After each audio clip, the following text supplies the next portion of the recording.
San Mateo capítulo 3, versículo 17, contiene una frase expresada por el mismo Dios. Dice el versículo 17, y hubo una voz de los cielos que decía, este es mi Hijo amado, en quien tengo complacencia. ¿Podemos estar en pie para orar? Querido Padre Celestial, gracias por el día que nos dio y gracias por la oportunidad de reunirnos otra vez en este santo lugar para estudiar su palabra.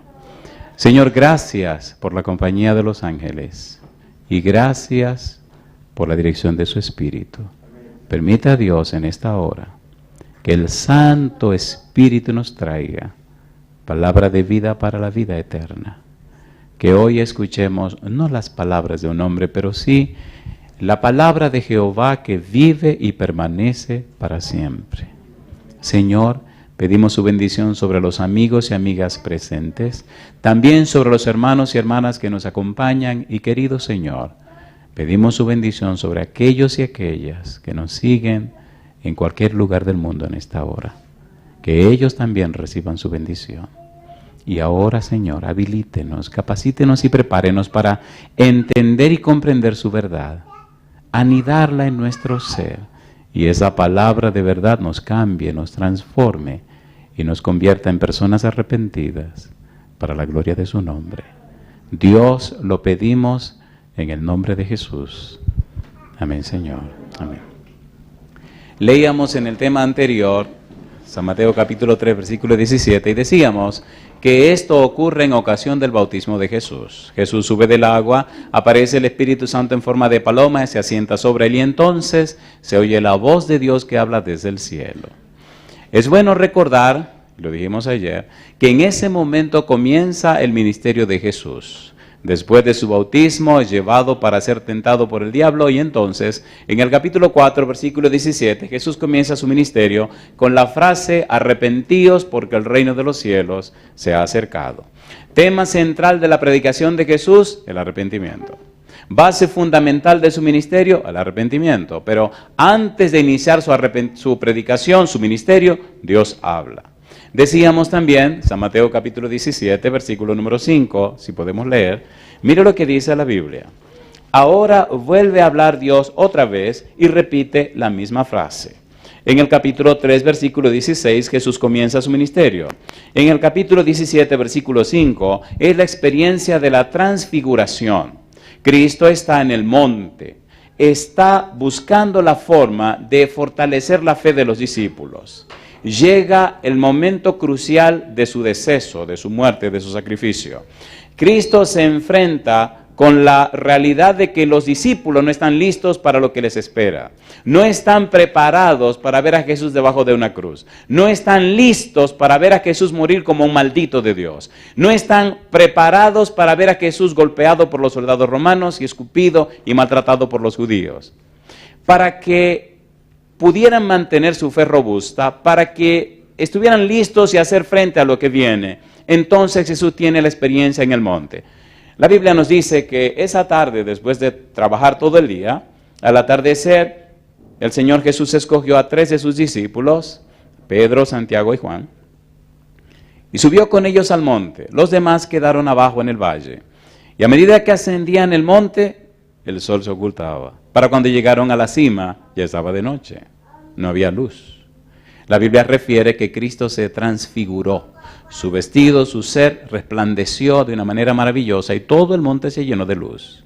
Juntamente con Jesús, dice el capítulo 17, aparecieron Elías y Moisés. Usted sabe que Elías fue llevado al cielo en un torbellino, en un carro de fuego. Y usted sabe también que Moisés murió, pero en el libro de Judas dice que lo resucitó el arcángel Miguel y lo llevó al cielo. Así que 2 personajes de la tierra, Moisés resucitado y Elías que fue llevado en un carro de fuego, aparecen con Jesús en el monte de la transfiguración. Llama la atención que estos 2 personajes aparezcan. Pero lo que más llama la atención es que Dios hable en ese momento y refiera la misma frase. Primero, en el comienzo del ministerio. Y segundo, ahora que el ministerio concluye. Llama la atención que Dios dice lo mismo, versículo número 5. Capítulo 17, verso 5 dice, mientras él aún hablaba, Una nube de luz los cubrió, y he aquí una voz desde la nube que decía: este es mi Hijo amado, en quien tengo complacencia. La misma frase. Dios repite la misma frase. Parece que Dios tiene un empeño especial en esa frase. Esa frase, decíamos, será objeto de estudio por toda la eternidad, y toda la eternidad no será suficiente para explicar lo que la frase significa. Sin embargo, debemos estudiarla y entender y comprender lo que Dios dice, lo que quiere decir y cómo enseñar lo que Dios quiere decir. Este es mi Hijo amado, en quien mi alma toma complacencia. Decíamos en el tema anterior que Pablo trató de explicar la frase y nos dijo que la primera parte de la frase, mi Hijo amado, que Dios toma del Salmo 2, versículo 7, es y se refiere a Cristo como el Hijo de Dios, un título que adopta el Mesías para venir a la tierra. Cristo es Hijo de Dios por un decreto, versículo 7, capítulo 2 de Salmos. Así que es un título, Hijo de Dios. Cristo es el Mesías, el ungido en hebreo, y el Cristo, el Mesías, en griego. Es Dios que se hace hombre. En el libro de Isaías, capítulo 7, versículo 14, anunciaba precisamente esto. Mire qué cosa linda. Capítulo 7, versículo 14 del libro de Isaías. Mire lo que dice la palabra de Dios y cómo se cumple en la persona de Jesús en este tenor. Dice el versículo 14. Por tanto, el Señor mismo os dará señal. He aquí que la Virgen concebirá, ¿y qué sigue diciendo?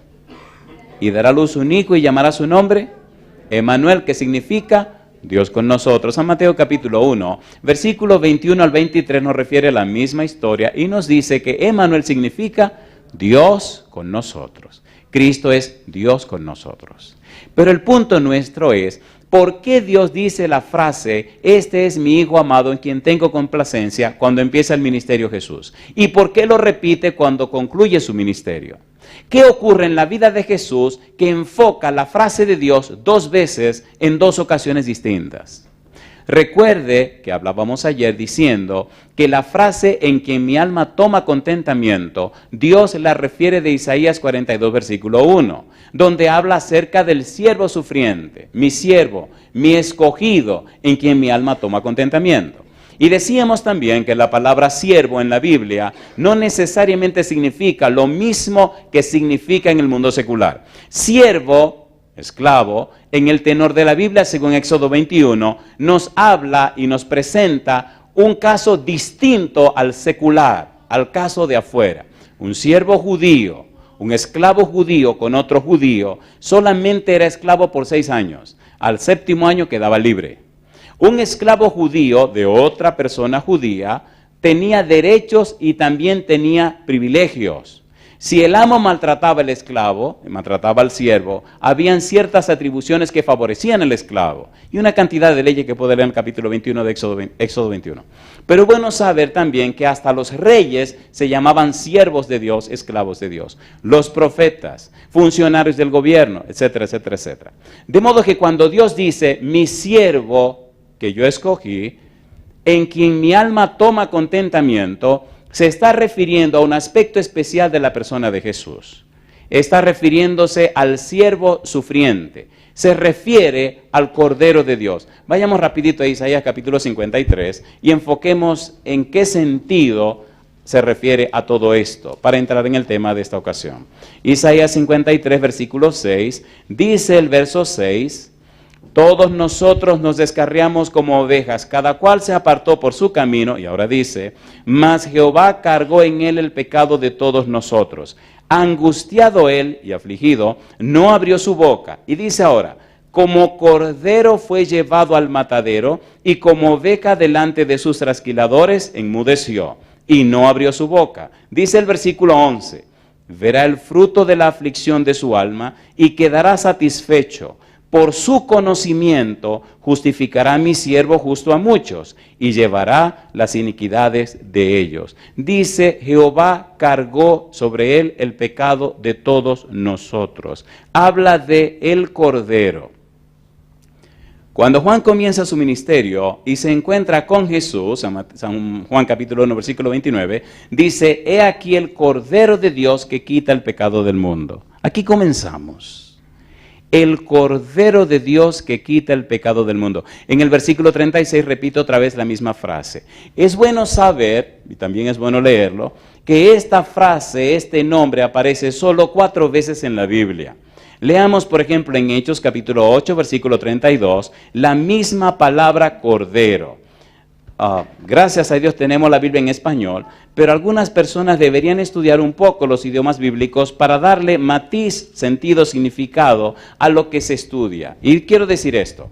Cuando leemos la palabra Cordero en Juan 1:29 y el versículo 36, y ahora en Hechos capítulo 8, versículo 32, y en Primera de Pedro 1:19, cuando leemos la palabra Cordero, tiene un significado distinto a cuando leemos la palabra Cordero en el libro de Apocalipsis. La palabra Cordero que aparece en esos 4 versículos que mencionamos tiene mucho que ver con Mateo capítulo 3, versículo 17.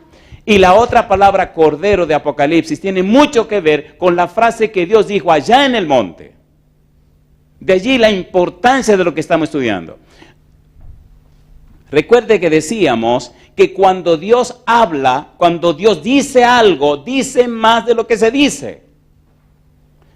Hay una ciencia llamada hermenéutica que estudian los teólogos y los exégetas bíblicos, y esta ciencia trata de la correcta interpretación de la Biblia. La hermenéutica tiene que ver también con la exégesis, también tiene que ver con una cantidad de aspectos interesantes. La exégesis no es más que el estudio del texto, del versículo, quién lo dijo, cuándo lo dijo, cómo lo dijo, por qué lo dijo, a quién se lo dijo, qué significa lo que dijo, etcétera, etcétera, etcétera. Los teólogos se complican mucho la vida, pero bendito sea Dios. Sacan muchas cosas buenas. A veces se confunden tanto la vida que hasta ellos mismos se confunden. Pero bendito sea Dios. Sin embargo, la Biblia sigue firme y sigue siendo una bendición. La hermenéutica nos ayuda a entender la palabra de Dios. Ustedes notarán a medida que avancemos cuán importante es comprender que la palabra Cordero, en el momento que Juan lo dice, es distinto a cuando lo dice el libro de Apocalipsis. Cuando Juan el Bautista dice, este es el Cordero de Dios, tiene un significado. Pero cuando Juan el Evangelista en Apocalipsis dice, el Cordero inmolado, tiene otro significado y es otra palabra. Y tiene una connotación más grande y profunda, que nos ayuda a entender el pensamiento de Dios cuando habló en San Mateo capítulo 3, versículo 17. En Mateo 3:17, Dios habla antes de Cristo comenzar su ministerio. Y en el capítulo 17 habla cuando está concluyendo su ministerio. Lo que Dios está diciendo en estas 2 frases significa todo el plan de salvación, significa todo el haber humano, significa todo lo que el hombre puede entender y comprender, significa una revelación trascendente de Dios.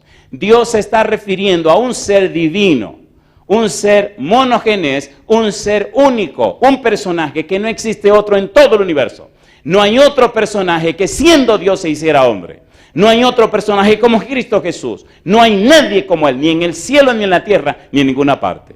De allí la importancia de entender el pensamiento de Dios. La importancia de entender lo que Dios dice y lo que quiere decir. Cuando somos cristianos y conocemos a Dios, cuando somos cristianos y entendemos a Dios, cuando somos cristianos y nos relacionamos con Dios, entonces la vida tiene otra dimensión. Por eso el enfoque de todo lo que estamos estudiando es la palabra arrepentimiento, que significa cambio de la mente, cambio de los esquemas mentales, cambio de los patrones mentales, cambio de los enfoques mentales, cambio de las estructuras mentales. El ser humano necesita un cambio completo en la mente para entender a Dios. Es tan serio el asunto que Jesús dijo, y como en los días de Noé. En los días de Noé vivía la generación más longeva de la tierra. La gente que vivía más años. Número 1. Número 2, las personas que nunca se enfermaron. Número 3, personas con una capacidad mental que jamás puede ser igualada. Número 4, el avance de una tecnología que todavía hoy no se conoce. Número 5, un ambiente distinto a la tierra que conocemos hoy. La tierra jamás era como hoy ahora. Completamente un paraíso. Y sin embargo, el poder mental, la capacidad mental de esa gente no entendieron a Dios. Interesante. Entonces necesitamos la experiencia del arrepentimiento. Todo lo que estamos estudiando ahora es viendo lo que Dios hace para que usted tenga derecho y acceso a un cambio de la mente. ¿Hasta dónde Dios invirtió para que usted tenga ese cambio de la mente? Leamos capítulo 8, verso 32 del libro de los Hechos. Mire qué cosa linda. Dice el verso 32. El pasaje de la escritura que leía era este: como oveja a la muerte fue llevado, y como cordero mudo delante del que lo trasquila, así no abrió su boca. Amnos es la palabra, cordero. En 1 de Pedro capítulo 1, versículo 19, aparece la misma palabra, la palabra cordero, con un significado tierno, un significado hermoso, un significado profundo, un significado que cuando usted lo entiende, no puede evitar cierta emoción interna, porque es doloroso entender el valor de esta palabra. Dice el verso 19, sino con la sangre preciosa de Cristo, como de un cordero sin mancha y sin contaminación. La idea de amnos es, este es el cordero que fue separado, apartado para el sacrificio.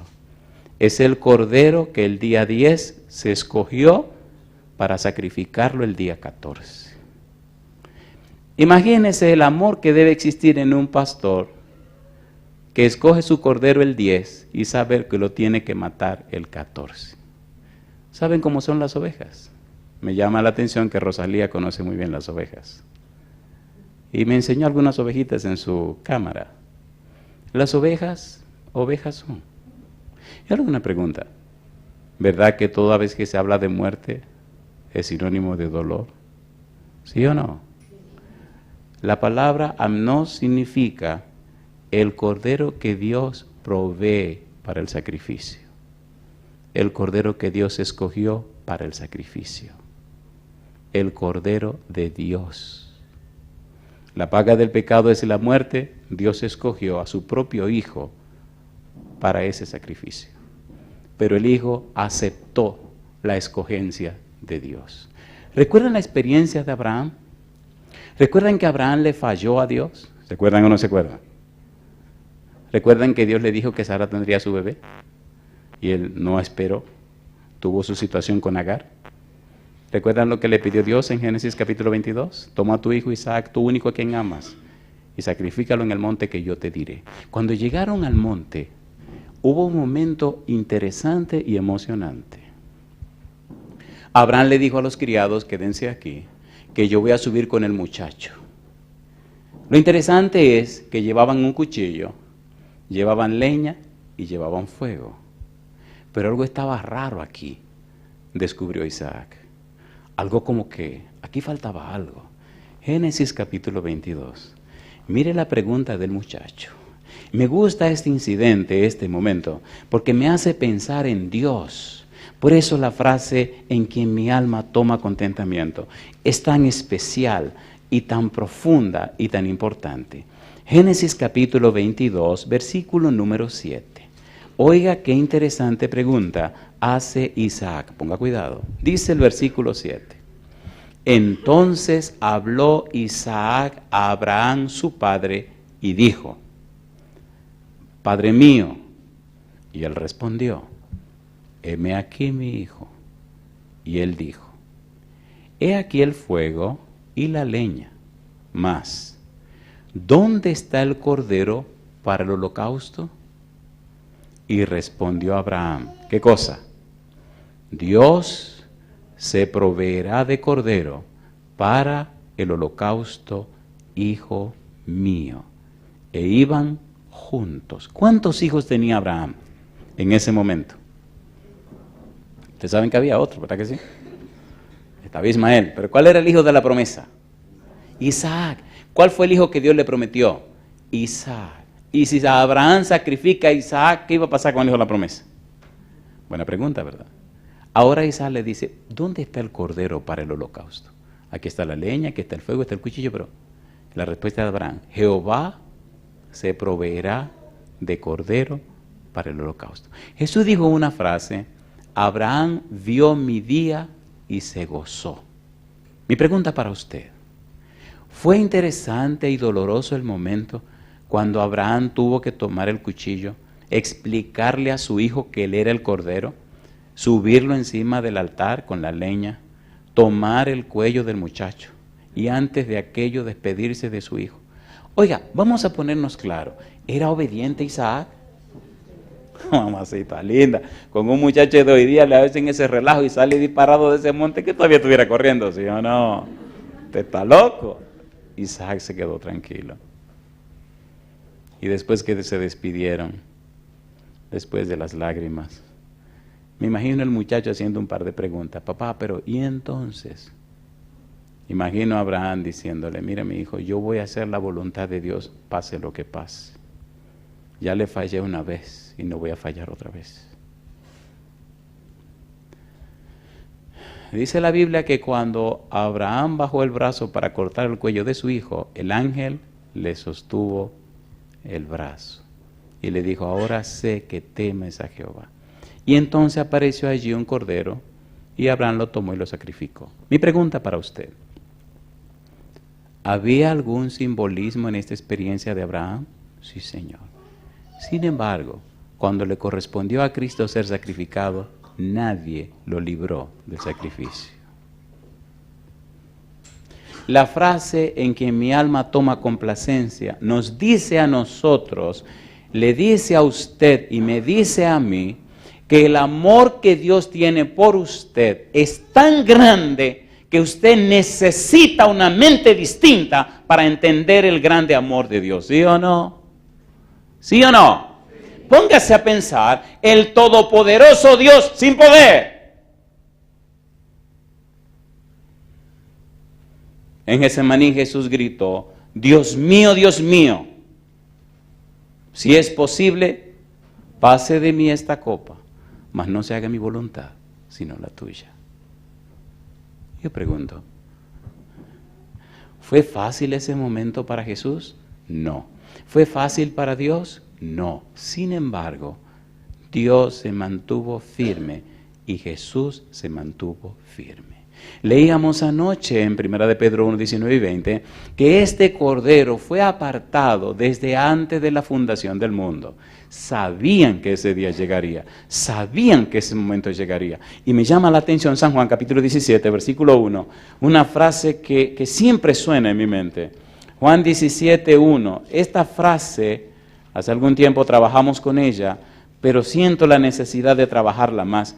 Juan 17, versículo 1. Mire lo que dice el versículo 1, el Señor Jesús preparándose ya para el sacrificio. Dice el verso 17, capítulo 1, versículo 17. Capítulo 17, versículo 1. Estas cosas habló Jesús y levantando los ojos al cielo dijo, ¿qué cosa? Padre, la hora ha llegado. ¿Cuál hora? La hora del sacrificio. Una hora recordada, una hora anunciada, una hora estudiada, meditada, razonada desde antes de la fundación del mundo. Ha llegado la hora donde el cordero que fue apartado tiene que ser sacrificado. Ya ahora no es un amnos, sino un arnión. Ahora no es un cordero que se aparta para el sacrificio, no. Ahora será un cordero que ya le cortaron el cuello, un cordero que ya se desangró, un cordero que ya fue sacrificado. Por eso es tan importante entender la frase de Dios en quien mi alma toma contentamiento. ¿Por qué el alma de Dios toma contentamiento en el siervo sufriente? Porque el siervo sufriente hace posible, querido y querida, que usted y yo otra vez tengamos el derecho y el acceso a la persona de Dios, al trono de Dios, otra vez tengamos acceso a la patria a la que pertenecemos, al reino de nuestro Dios. Y eso posible por el sacrificio de Cristo Jesús. La frase de Dios en que mi alma toma contentamiento va más allá de la simple comprensión humana.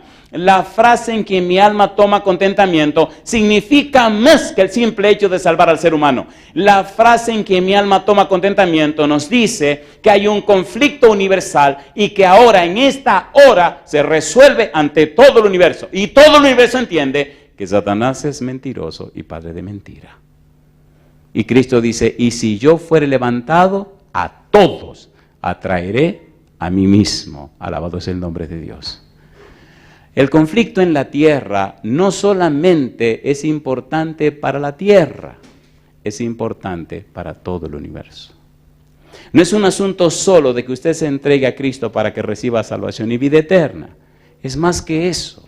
Es un asunto para que todo el universo sea restablecido otra vez como fue creado en el principio. Apocalipsis capítulo número 5. Vamos a esta segunda parte que es gloriosa y es la que más me gusta. Ver a Jesús bajo la cruz es interesante. Ver a Jesús, interesantísimo. En la cruz Cristo resolvió el problema. Pero vamos a ver ahora el valor de esta palabra, cordero, después que es inmolado. Apocalipsis 5:6. Aquí me gusta y mire los detalles. Vamos a hacerlo rapidito. Apocalipsis capítulo 5, versículo número 6. Mire lo trascendente de esto, lo interesante, lo que va más allá del simple hecho de un acto. Apocalipsis 5:6, dice el verso 6. Y miré y vi que en medio del trono y de los 4 seres vivientes y en medio de los ancianos estaba en pie un cordero como inmolado, que tenía 7 cuernos y 7 ojos, los cuales son los 7 espíritus de Dios enviados por toda la tierra. El cordero de Dios que quita los pecados del mundo, el amnos de Dios que está preparado para ser sacrificado. Ahora se habla del cordero que fue inmolado. Ahora el cordero inmolado es sinónimo de gloria, es sinónimo de honor, es sinónimo de potestad, es sinónimo de principado, es sinónimo de poder. Ahora el cordero inmolado es sinónimo de que tiene toda potestad, todo el derecho, de que ahora recuperó todo lo que significa la tierra, que ahora alcanzó todo el derecho y el acceso a tener dominio sobre todo el universo. Canceló la deuda, resolvió el problema del pecado. San Mateo capítulo 28, versículo 18, Jesús dijo, Mateo 28, 18, por eso es tan interesante entender esto, y te voy a hacer un par de historias para que vea cuán importante es esto. Mateo 28, 18. No son palabras, no son conceptos, son principios. Dice el Señor Jesús, Mateo 28, 18, y Jesús se acercó y les habló diciendo, ¿qué cosa? Toda potestad me es dada en el cielo y en la tierra. ¿Cómo la logró? Número 1, el mundo no le conoció. Número 2, los suyos no le recibieron. Número 3, Satanás era el príncipe de este mundo. Sin embargo, San Juan 1:12, a los que le recibieron le dio potestad de ser hechos hijos de Dios. A través de ese pequeño grupo, a través de esos pocos fieles, el Cordero de Dios viene a la tierra, se conecta en la tierra y cumple su misión. Al morir en la cruz, Colosenses capítulo 2, versículo 14, al pagar el precio del pecado, al destruir el pagaré, el hierógrafo, la carta que había contra nosotros, al pagar el precio de nuestros pecados, al triunfar sobre Satanás y sus demonios en la cruz, al recuperar el dominio en la tierra, al esclarecer ante el universo la situación del Padre Celestial, al vindicar el carácter de Dios, entonces Jesús recibe toda potestad en el cielo y en la tierra. Por eso ahora, en el nombre de Cristo, somos más que vencedores y alcanzamos salvación y vida eterna. Llama la atención cuando usted se enfrenta con personas endemoniadas, llama la atención cuando usted tiene que encarar a un demonio, la forma como tiembla cuando usted menciona el nombre de Jesús. Pero cuidado, no es solo mencionar el nombre de Jesús, asegúrese de usted estar conectado con Jesús. Hay un poder en el nombre de Jesús, hay un poder en los hijos de Dios que sirven y rinden olor a Jesús, que hace temblar a las fuerzas del enemigo. ¿Recuerdan ustedes que cuando Jesús terminó su sermón del monte, bajó del monte y se encontró al pie del monte con un leproso? San Mateo capítulo 8, versículo 1 y 2. El leproso le dijo, si quieres, puedes limpiarme. Jesús lo tocó y dijo, quiero, sé limpio, y lo sanó. Cristo entonces toma la barca para cruzar el lago y llegar a la ciudad o a la zona de Gadara. Cuando tomó el barco, quedó dormido y vino una terrible tormenta. Los discípulos lo despiertan, Jesús se despierta, mira el alboroto, mira lo que está pasando y le dice al mar, calla, enmudece. Y entonces el mar se aquietó, la brisa dejó de soplar, se disiparon las nubes y brilló la luna. Los discípulos se preguntaron, ¿quién es este que aún el viento y el mar le obedecen? Llegaron al otro lado del lago. De repente, al comenzar a caminar, viene un endemoniado gadareno. Dice la Biblia que era una persona que tenía una legión de demonios. 6.500 demonios, si tomamos en cuenta una legión romana. Cuando el endemoniado se encara con Jesús, cae a sus rodillas y le dice, ¿qué tienes con nosotros, Jesús, Hijo del Altísimo? ¿Por qué me atormenta? Ha venido a atormentarnos antes de tiempo. Y allí comienza el diálogo hasta que Cristo libera a aquel hombre, retira a los demonios. Entonces la gente de la ciudad de Gadara le dicen a Cristo que se vaya de sus contornos. Cristo toma la barca y regresa otra vez a la ciudad. Cuando llega al otro lado del lago, se encuentra con Jairo. Y entonces Jairo le dice, mi hija está muy enferma, ven a la casa y pon tu mano sobre ella y sanará. Cuando Jesús va con Jairo del lago para la casa de Jairo, en el camino se encuentra con una mujer que tiene una enfermedad hacía 12 años. Tenía un problema de flujo de sangre, un problema de hemorragia. Nada la curaba, nada la sanaba. Los médicos habían hecho de todo y no podía, había gastado su fortuna. Y ella puso en su mente, si yo me acerco a Jesús, si yo toco su manto, yo sé que me sano. Se abalanzó contra la multitud, atravesó por entre toda la gente, se acercó donde estaba Jesús, caminando en la multitud, y tocó su manto. La Biblia dice que inmediatamente se paró su flujo de sangre. Cristo se detuvo e hizo una pregunta. ¿Quién me ha tocado? Pedro le dice, ¿cómo que quién te ha tocado? Si la gente te tira de un lado para el otro y te empuja de un lado para el otro. Jesús dice, no. Yo sentí que de mí salió poder. Déjame detener un minutito aquí para que reflexionemos juntos tú y yo en esta frase de Jesús. ¿Quién me ha tocado? Las iglesias llamadas cristianas están llenas de gentes. El mundo está lleno de gente, llamados cristianos. La pregunta es, ¿por qué hay tan poco poder en el mundo cristiano? ¿Lo tocó la mujer? Lo tocó. ¿Se sanó la mujer? Se sanó. ¿Cuál era la diferencia entre el toque de la mujer y el toque de las demás personas? ¿La mujer tenía una necesidad? ¿Sí o no? ¿Se le estaba yendo la vida? Cuando una persona está por perder la vida, pone todo su empeño en lo que le puede salvar. ¿Sí o no? Le voy a contar una historia de un jovencito que conocí cuando yo tenía 21 años. El muchachito se le hizo un hoyo en los intestinos y se desangró. Se estaba muriendo. Tenía 2 años de estar bautizado. Le hago una pregunta. ¿Usted cree que le llenaban los ojos a ese muchacho que se estaba muriendo un carro deportivo? No. Una persona que está para morir, no hay nada en este mundo que le llame la atención. Lo único que anhela es la salud. Y lo más importante en su vida. Y con 21 años, entonces le oré a Dios. Le dije, Señor, usted había dicho que yo sería un predicador y ahora me estoy muriendo. Y puse todo mi empeño en pedir a Dios que cumpliera su palabra. Le garantizo que no me morí. Ya tengo 51 años y sigo dando guerra y carpeta. A veces se hace necesario caer en una crisis para poder hacer y lograr lo que Dios quiere en nuestra vida. ¿Es así o no es así?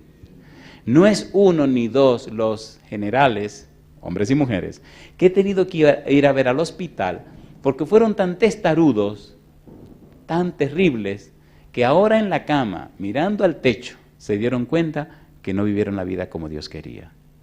Pero mire qué cosa linda, Dios no guarda rencor.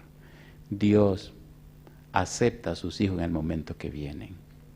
¿Volvió el hijo pródigo? ¿Lo recibió? ¿Hizo fiesta? Yo no sé si hay un hijo pródigo del Señor aquí en esta noche, o una hija pródigo.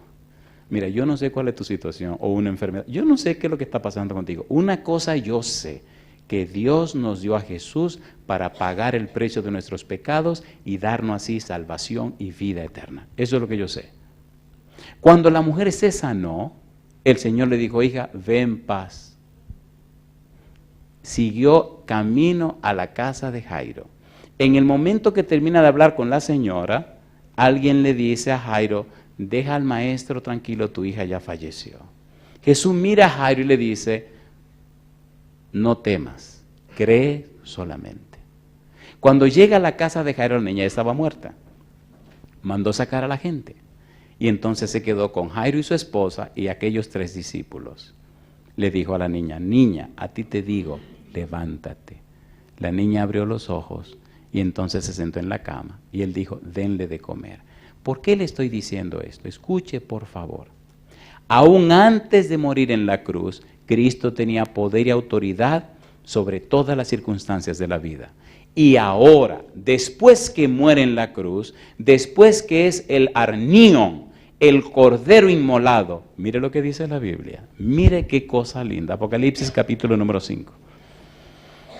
Y esta es la parte que más me emociona, porque es un derecho legal que puedo esgrimir contra Satanás y contra cualquier circunstancia, donde quiera que estoy, porque Cristo ya venció en la cruz. Apocalipsis capítulo número 5.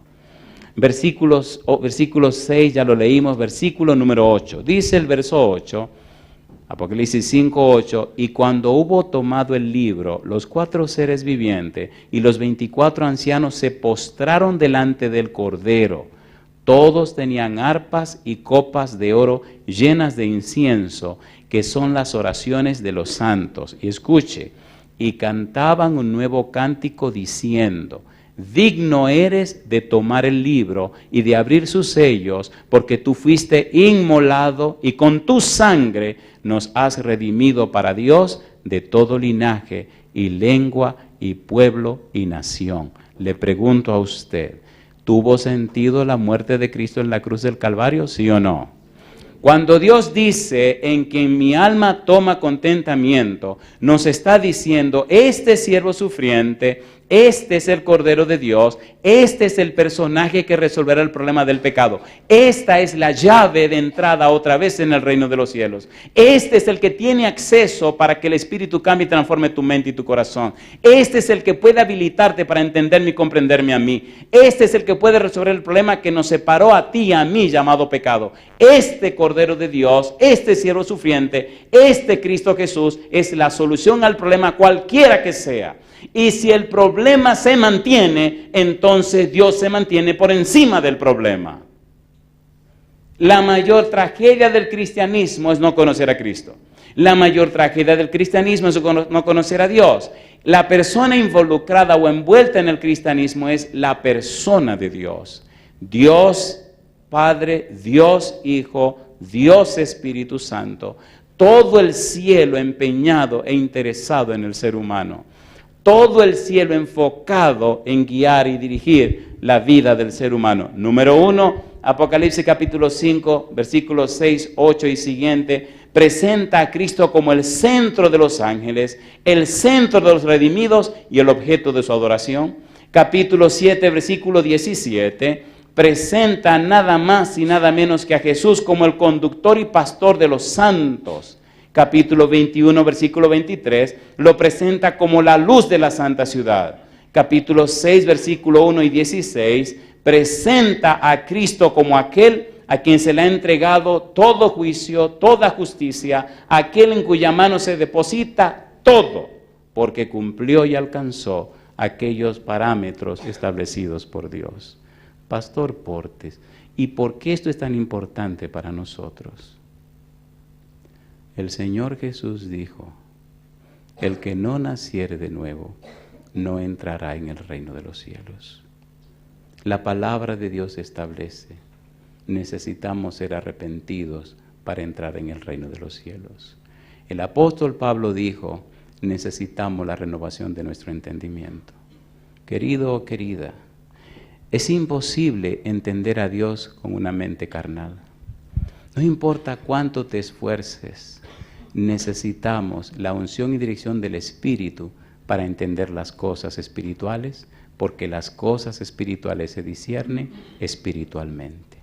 Para que tengas acceso a esa comprensión, para que tengas acceso a ese entendimiento, Dios nos dio a Jesús para pagar todos los costos y todo el precio necesario para Él otra vez reconciliarse contigo y reconciliarse conmigo.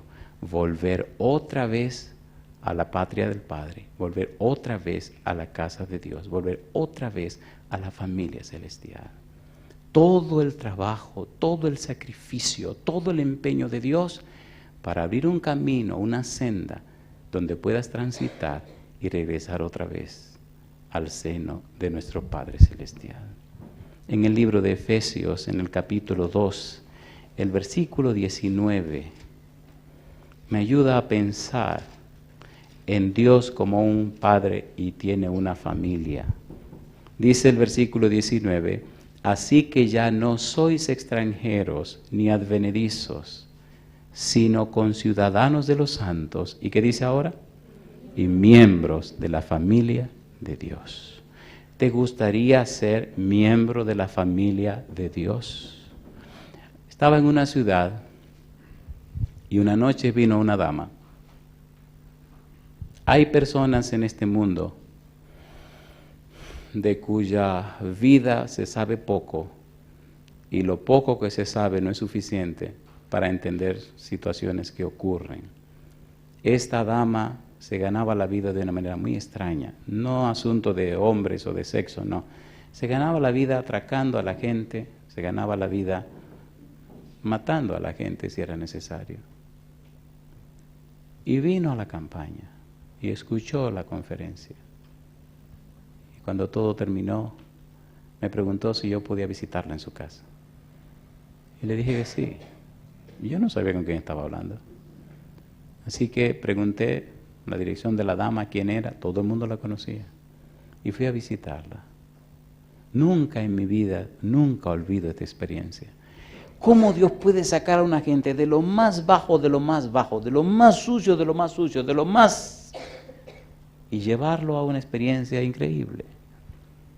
Fui solo a la experiencia con esa señora porque algunos como que me sacaron el cuerpo y no querían ir conmigo por quién era la dama, no era paja de coco. Y en el baje, bueno, no era nada bueno. Paja de coco es una expresión muy dominicana, ¿verdad? Ella vive en un ensanche que se llama Bermúdez, donde los valientes tiemblan.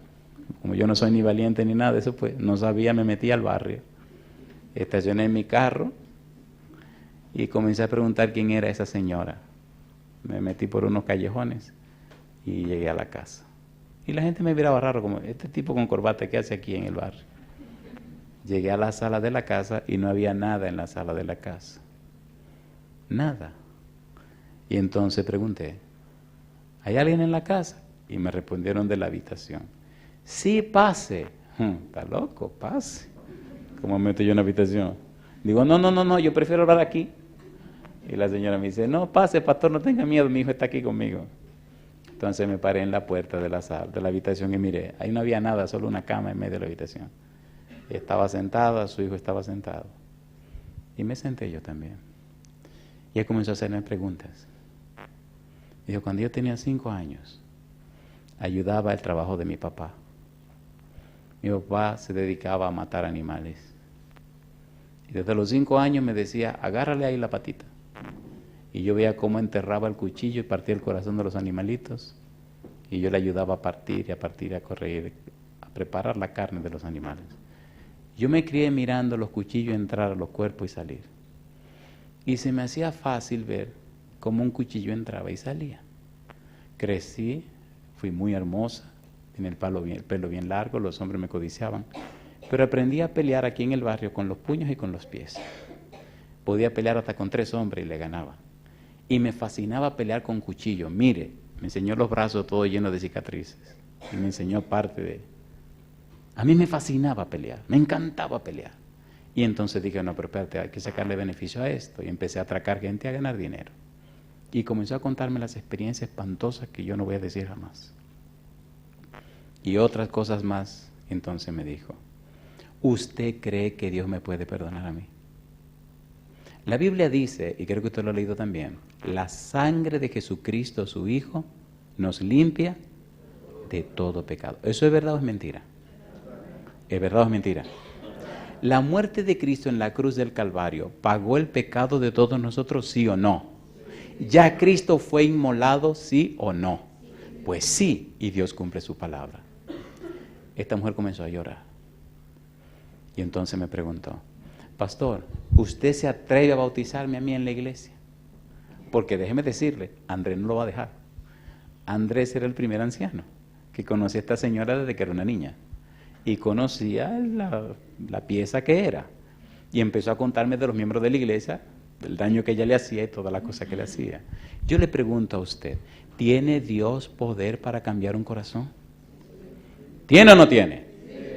¿Hay alguna persona aquí en la sala que haya sido tocado y cambiado o cambiada por Dios? ¿Hay alguna persona? ¿Puede levantar su mano?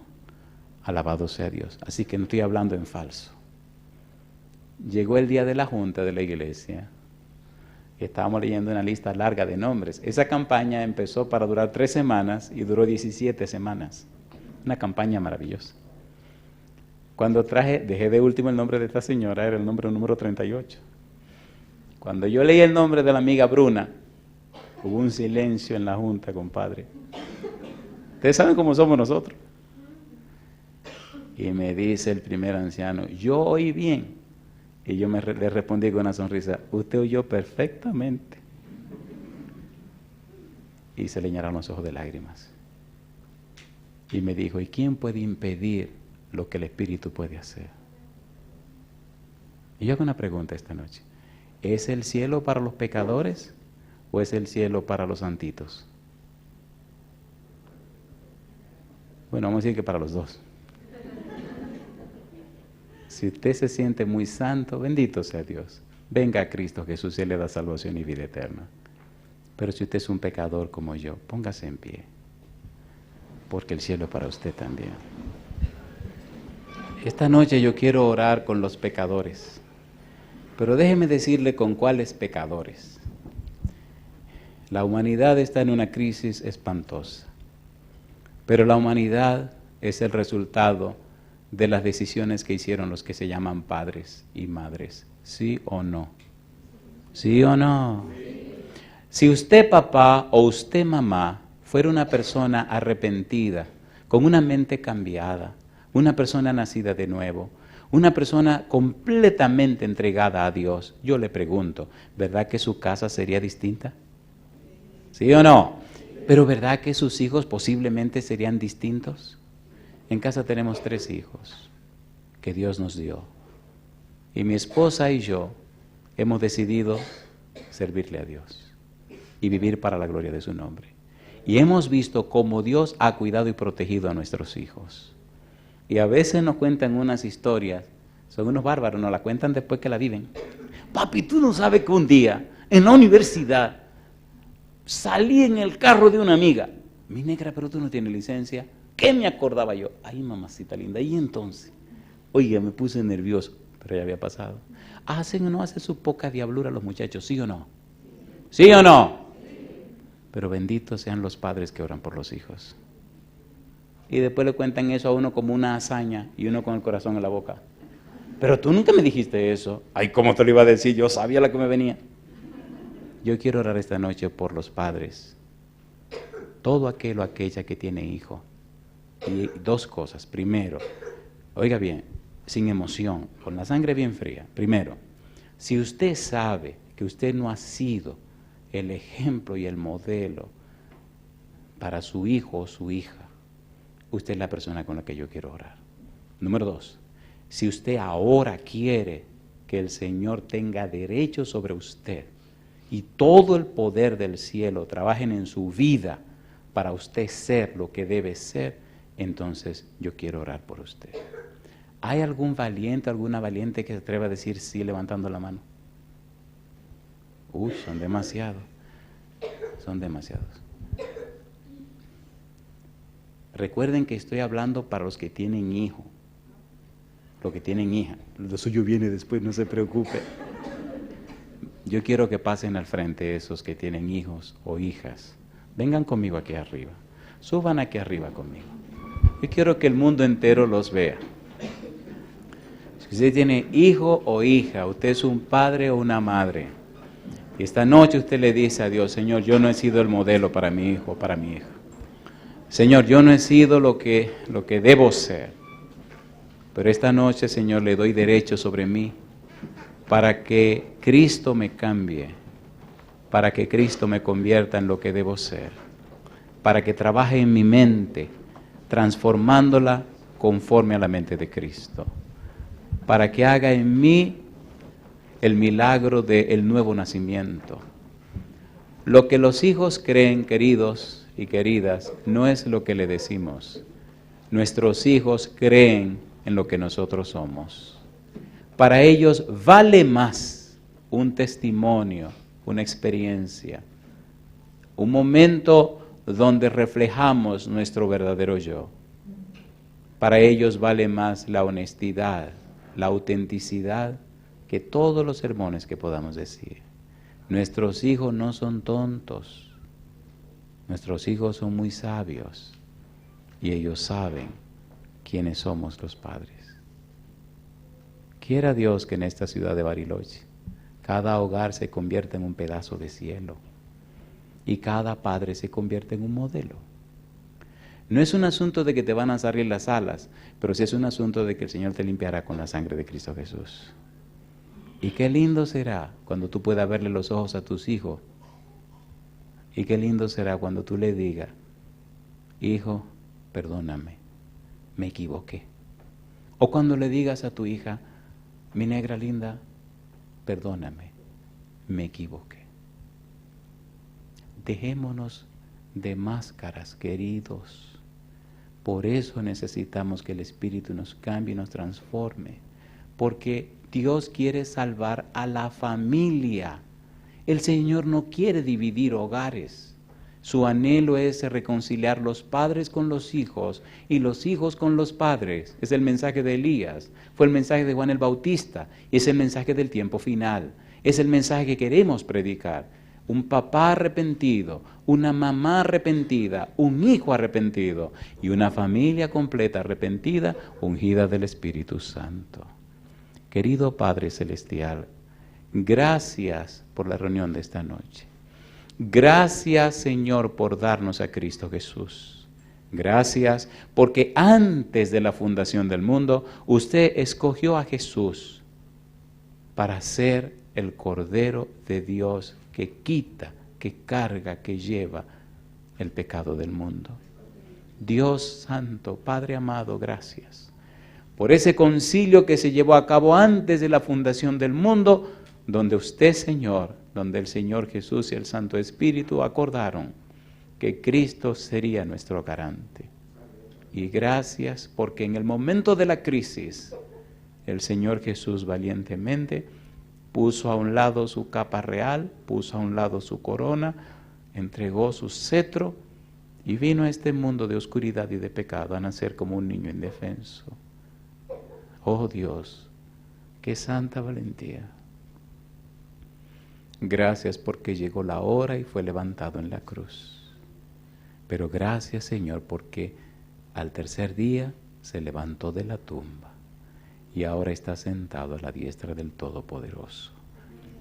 Oh Dios, inspírenos a la Biblia como padre y madre para llenarnos de ella y aprender sus santos principios. Hoy, como ministro del Evangelio, presento a este grupo de padres y madres, pero también a aquellos que nos siguen en cualquier lugar del mundo. Dios eterno, rogamos en esta hora que el Santo Espíritu descienda sobre cada uno de ellos y ellas. Que desde hoy sus corazones sean cambiados, que desde hoy sus vidas sean tocadas para la gloria de su nombre, que desde hoy sean vestidos con su manto de justicia y desde hoy sean sellados por el Espíritu Santo. Que sus mentes sean cambiadas y sean personas arrepentidas. Que tengan el valor y el coraje, Señor, de presentarse ante usted y de pedir perdón a quien haya que pedir perdón. Que comience una experiencia de fe y confianza en el cielo y que en ellos brille la luz de su rostro, Padre. Pedimos su bendición sobre todos aquellos que nos acompañan en esta hora. Que cada persona presente y aquellos que nos siguen puedan recibir de usted la bendición de su compañía, la unción de su Espíritu y, Señor, la aprobación de Cristo Jesús. En sus santas manos, Señor, nos entregamos, pidiendo perdón por nuestras faltas y pecados, y lo hacemos en el nombre santo y bendito de Jesús. Amén, Señor. Amén, Señor Jesús. Amén.